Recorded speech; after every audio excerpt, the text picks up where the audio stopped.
Assalamualaikum warahmatullahi wabarakatuh.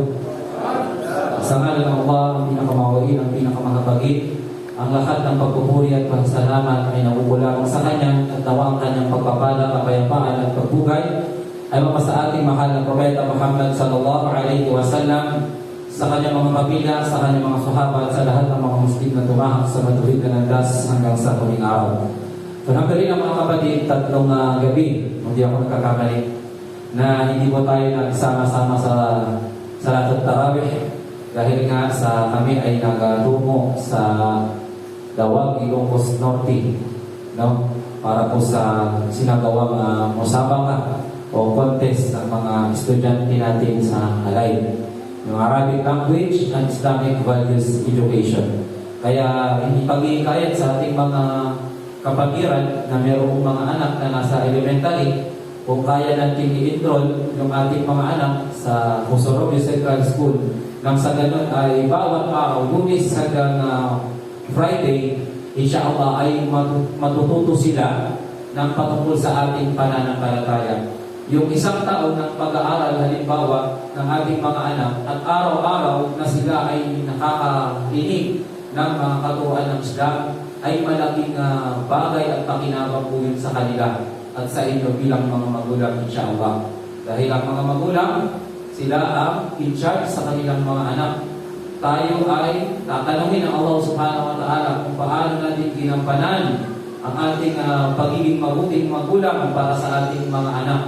At kabilang sa dapat gampanan ng isang magulang para sa kanyang anak ay yung gumawa siya ng paraan para sila ay mahubog, lumaki na may takot kay Allah. Sila ay lumaki na mayroong kaalaman sa ating pananampalataya.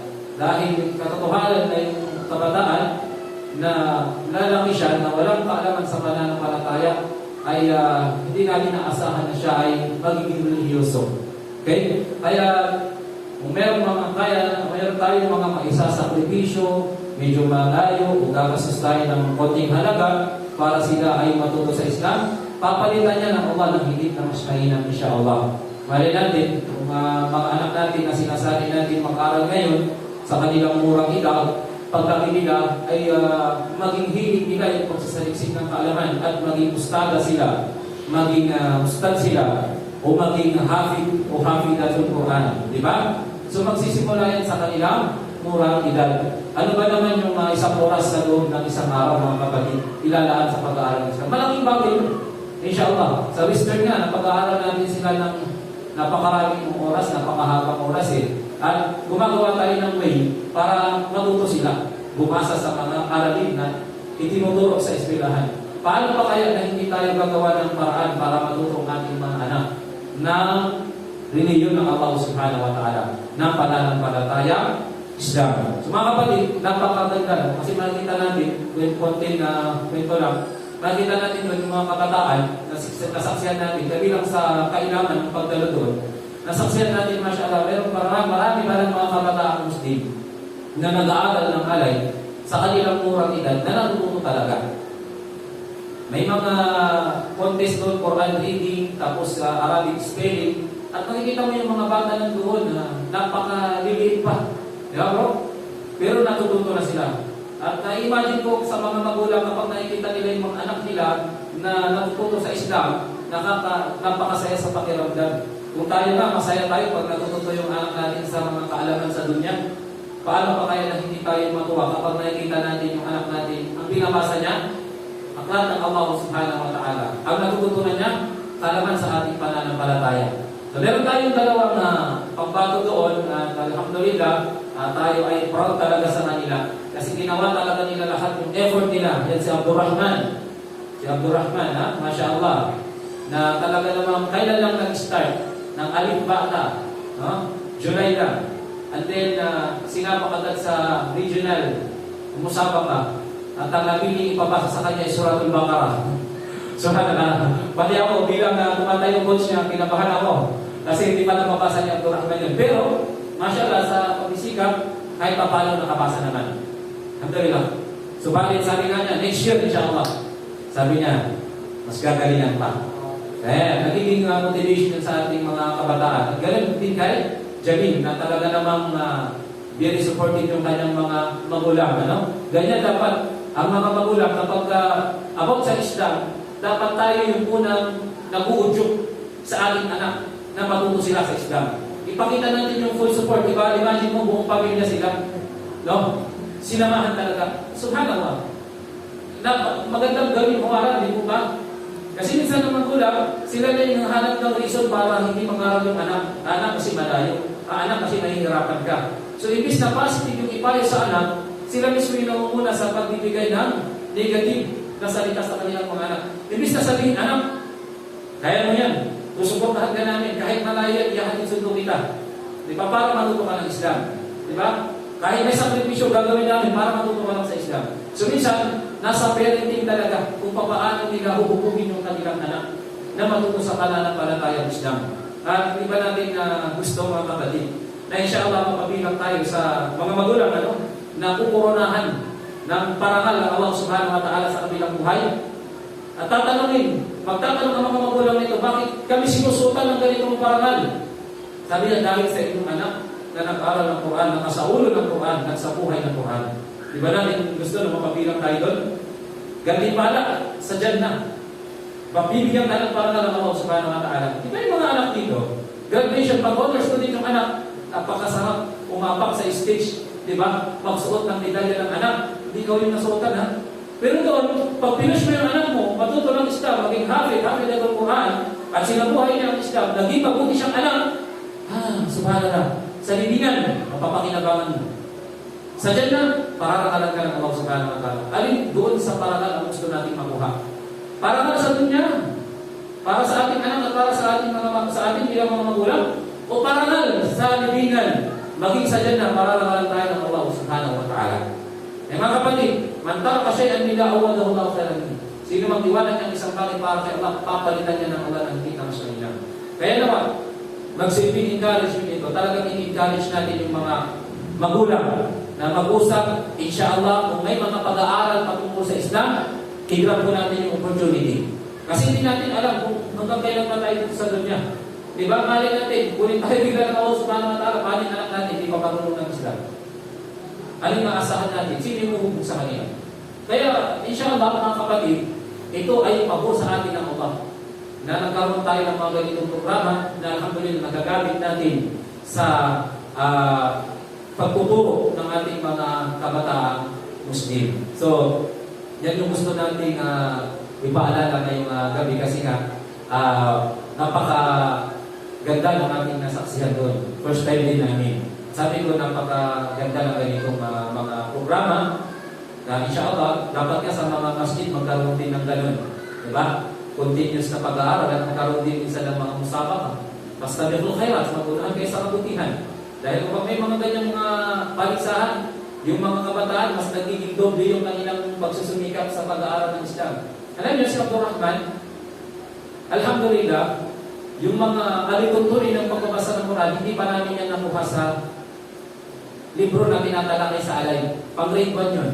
Hindi pa tapos. Nandun pa lang sila sa Arabic alphabet sa makharij sa paglabas. Kung saan nilalabas yung mga letra. At nagsisimula pa lang sila magbasa. So, less than a week, nung sinabi na sasali sa musabaka, at pinapipili kami ng mga kabataan na mayroong potensyal. So, siya yung nakitaan natin ng potensyal.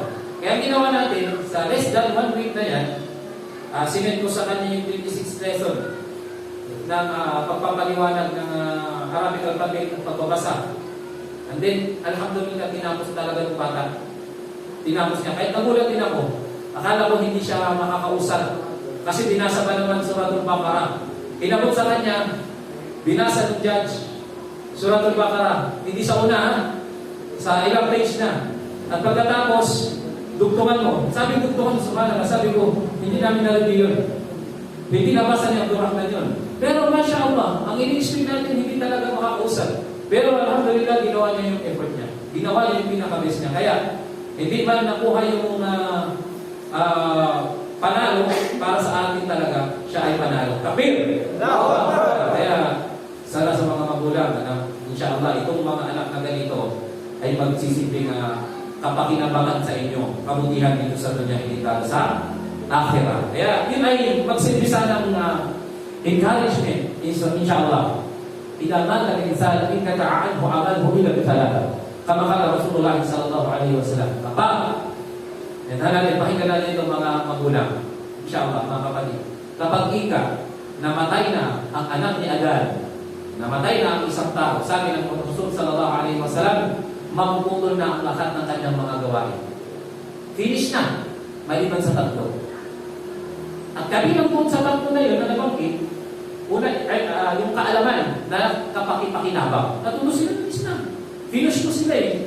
Ikaw yung guardians, ikaw yung magulang. Finish mo yung anak mo matuto ng Islam. Gumawa ka talaga ng paraan. Nagsakripisyo ka talaga. Kasi gusto mo yung anak mo lumaki religyosa. Ano gagawin? Dapat ngayon panagturuan sila ng Islam. Para yung Islamic kung kaasalan ang matutunan nila at hindi ang mga expression, ang mga kaasalan ng mga kabataan na wala sa maayos na asal. Di po ba? Kaalaman na kapag ipakinabang, kakaroon tayo ng reverse yan. At kabilang din doon ay yung walang saleh. Anak, mabuting anak, na nananalangin para sa kanya. Hindi tayo tatanungin ng Allah. Bakit yung anak mo hindi mo napagdoktor? Bakit yung anak mo hindi naging engineer? Bakit yung anak mo hindi naging nurse? Naging architect? Sa dunya, pwede mong pakinabangan yan. Pwede natin pakinabangan yun, yung maging practical tayo, ha? Marami sa mga magulang ngayon, nakakalungkot isipin, ang hinahabol, magkaroon ng magandang hanap buhay, future, magandang trabaho, yung anak sa dunya. Ano gusto? Gusto ko maging architect yung anak ko. Gusto ko maging engineer. Hindi natin sinasabi na ito ay haram, ha? Hindi natin sinasabi na bawal ito. Gusto ko yung anak ko maging piloto. Diba? Kaya pag mayroon yung programa sa DepEd, yung career guidance, diba? Makikita natin yung mga magulang, pati yung mga kabataan natin, nagsusuot sila ng mga kasuotan na gusto nilang maging in future. Makikita natin yung mga kabataan nagsusuot, pangsundalo. May dala, baril na laruan. Career guidance nga eh. Makikita natin yung mga kabataan, gagastusan pa ng magulang, bibili ng costume bata, nurse. Diba? Bibilihan ng uniform, pang-doktor. Pero, may iba pa, police, architect, engineer. Pero may nakita ba tayo, sinuotan yung anak ng kapag na kakimon at ang gusto niyang maging alim? Nakita ba tayo ng Muslim? No? Bagulang, ipinas yung anak costume, ito gamitin mo, nakalikab. Gusto ko maging dekabi ka, gusto ko maging haki na doktoran ka. Diba? Wala tayo halos mahigit ang ganon. Kasi bakit? Kasi nga, nalamon na rin pati ang mga Musliman na ang pinaprioridad na, mas higit na ipinaprioridad nila, ay yung makadunya para sa kanilang anak. Anak, mag-aral kang mabuti para matapos ka sa pag-aaral, magkaroon ka, maging doktor ka, magkaroon ka ng magandang profesyon, maging professional ka, magkaroon ka ng magandang trabaho, magkaroon ka ng magandang kinabukasan. Pero para saan yan? Maisipuhan natin yun, mga kapatid. Para saan yan? Mapapakinabangan. Saan? Maaaring sa dunya mapakinabangan yan. Bakit? Nagkaroon ka ng anak mo ng magandang trabaho, nabigyan ka ng sustento, nasustentohan ka, pero ang tanong, paano pag lumaki palakarin sa Islam? Paano yun? Bilang magulang, marahil tatanungin ka ng Allah subhanahu wa ta'ala sa pagpapabaya. No? Maraming mga ganitong mga magulang sa panahon natin, hindi natin sila ginajudge. Kasi yun yung akala nila na magandang bagay na maiiwan nila para sa kanilang anak eh. Di ba? Proud sila yung aking anak, doktor. Yung aking anak, attorney. Yung aking anak, teacher. Pero nagtuturo, hindi nag-hijab. Attorney sa batas ng tao, hindi alam ang batas ng Allah. Doktor, nagagamot. Tumutulong sa paggagamot, pero sarili, kaluluwa, hindi niya magagamot. Bakit? Kasi walang kaalaman sa Islam. Nakikita po na natin yun. Napapasin natin yan, di ba, sa mga career guidance. Susuotan ng iba't ibang mga uniform yung anak. Proud na proud sila. Bata pa lang yan, ha? Proud na proud. Ha?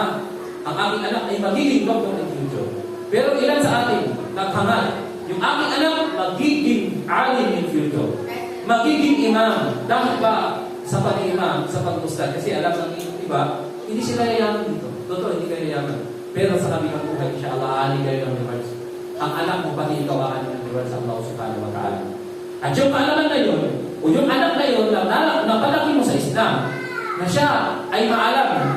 Di ba? May mga kabataan na tayo, marunong kumasa ng Quran eh.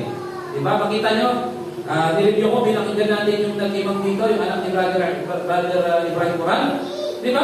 Siguro marami sa atin nagulat. Masyala, marunong pala magbasa yung bata. Siguro nga, tayo nga, medyo nasa edad na. Siguro nga, tayo, buti pa yung bata, marunong bumasa. Di ba? Diba, bakit hindi rin natin hangiran yan sa ating pang-anak? O maging sa ating sarili? Na sila marunong, tayo bakit hindi natin kaya? Di ba? So yun, mapapakinabangan hanggang sa libingan pag yung anak na palaging walang salih. Ang nabanggit ko sa hadith, ang isang bata o isang anak na lumaki, na matuwid, at anong ginagawa niya? Wala na sa dunya yung kanyang mga magulang, subalit nananalangin siya ng kapatawaran para sa kanila. Nananalangin siya ng kapatawaran. Kahit hindi ko yung magulang ng bata, kung naging dahilan ka, para maging matuwid yung bata, magiging bahagi ka rin ng reward sa Allah Subhanahu wa Ta'ala. Magiging magbahagi ka rin. Pag-isa natin dito sa mundo nito, mga kapatid, isipin natin mabuti. Sana ito yung masigit nating paglaanan. Opo, obligasyon din natin, no, na mabigyan siya o sa abot ng ating mga kaya, magandang edukasyon ng ating mga anak. O pero kung titimbangin po natin, alin ba ang dapat mas mabigat sa timbangan? Yung bang paghahanda natin para sa ating anak na sila ay maging successful, makuha nila yung profession na gusto nila, maging professional sila, magkaroon ng magandang trabaho sa dunya, maging mayaman, sabihin na natin. Kasi yun naman talaga yung kagustuhan ng mga marami sa magulang eh. Kaya ang gusto nila maging professional yung anak kasi na maging mayaman. Para anak, ikaw na yung bahala sa aming pagtanda namin. Ganun marami, ganun yung kamihan. Di po ba? Pero kung titimbangin natin mga kapatid, masigit dapat natin paghandaan po yung para sa kabilang buhay natin at ang ating pamilya. Kasi yun yung totoong investment. Pag naging doktor na yung anak mo, nawala ka na sa dunya, wala na. Naging architect, hindi mo na alam. Pero pag naging alim yan, pag naging ustad dyan, nagtuturo, nagbibigay pangaral, di ba? Pinapanalangin ka sa Allah ng kapatawaran kahit ikaw ay nasa libing. Magugulat ka sa libingan mo, continuous pa rin mo. Ito, yung minsan hindi natin masyadong napag-iisipan ng mabuti. Minsan nalalakot tayo ng sistema na kung saan ang gusto lang natin para sa ating mga anak, effort para sa pag-aaral, para sa mga makatulog bagay. Hindi mo ba? Nagagalit ang magulang. Malit yung anak sa pagpasok, hindi makaabot ng flag ceremony. Pero hindi siya nagagalit, hindi gigising ng fajar yung anak. Hindi siya nagagalit, hindi nag-i-hijab yung anak. Hindi siya nagagalit, hindi nagpapadyan ng kanyang anak. Di ba? Minsan, yung concern natin para sa dunya lang talaga, yun po yung katotohanan. Na kailangan natin gumising sa katotohanan, mga kapatid. Dapat hangarin natin sa ating mga kabataan, ngayon pa lang, gagawa tayo ng way para yung mga kabataan natin. Gagawa tayo ng paraan para yung mga anak natin. Pag nawala tayo sa dunya, alam natin na inaitatayo nila ang obligasyon nila kay Allah. Na nagsasala sila. Naisipan natin minsan, paano pagbawian ako ng buhay? Paano yung aking anak? Paano yung aking pamilya? Kaya na ba kaya sila itayo ang Islam? Magsasala ba kaya siya? Minsan ang magulang naisip, paano pag namatay ako? Sino ang magtatrabaho para sa aking anak? Gano'n ang naisip ng magulang. Pero hindi naisip, paano kaya yung aking anak? Anak ko na ito. Pagpastan natin minsan yung ating mga anak na mahal natin. Gusto ba natin mapaniwarayan hindi sa buhay ng Islam? Gusto ba natin makita natin sa kabilang buhayan dahil sa kababayan natin, hindi nag-aral ng Islam, hindi na sila buhay ng Islam? Proud tayo sa mga nakuha niyang accomplishment sa dunya, pero makita natin sa kabilang buhay, pinaparusahan sa impyerno. At baka sisihin pa tayo ng ating mga anak kung naging pabayaan tayo sa kanila. Dahil katotohanan, tayo ay mga masul. Tayo ay mga tagapag-ingat, tagapangalaga. Ang mga magulang, sila ang binigyan ni Allah ng otoridad bilang tagapangalaga upang mangasiwa sa kanilang mga pamilya. Gawin natin lahat ang pinaka-best natin. Inshallah, ang gabay ay magmumula kay Allah. Kung ginawa natin lahat, sinabi ng inna ka la tahdiman ahbab, walakin Allah yahdi siya. Katotohanan na hindi mo kayang gabayan ang sino mang mahal mo, ang sino mang nais mo magabayan. Subalit si Allah gumagabay sa sino mang kanyang nais. Wa ma alayna illa al-balaghul mubin. Ang sa atin ng mga kapatid ay magparating tayo ng mensahe ng ating pananampalataya. Malay natin, sa pamamagitan ng pagbibigay natin ng mga ganitong paalala, Inshallah, maging ako, pag wala na ako sa dunya, hinahangad din natin na sana may papalit dito. Paano na lang ang mga masjid natin, di ba? Ang mga future generation ng mga kamusliman, kung ngayon pa lang, hindi na natin nakikita na sila ay nagsusumikap sa pag-aaral ng Islam.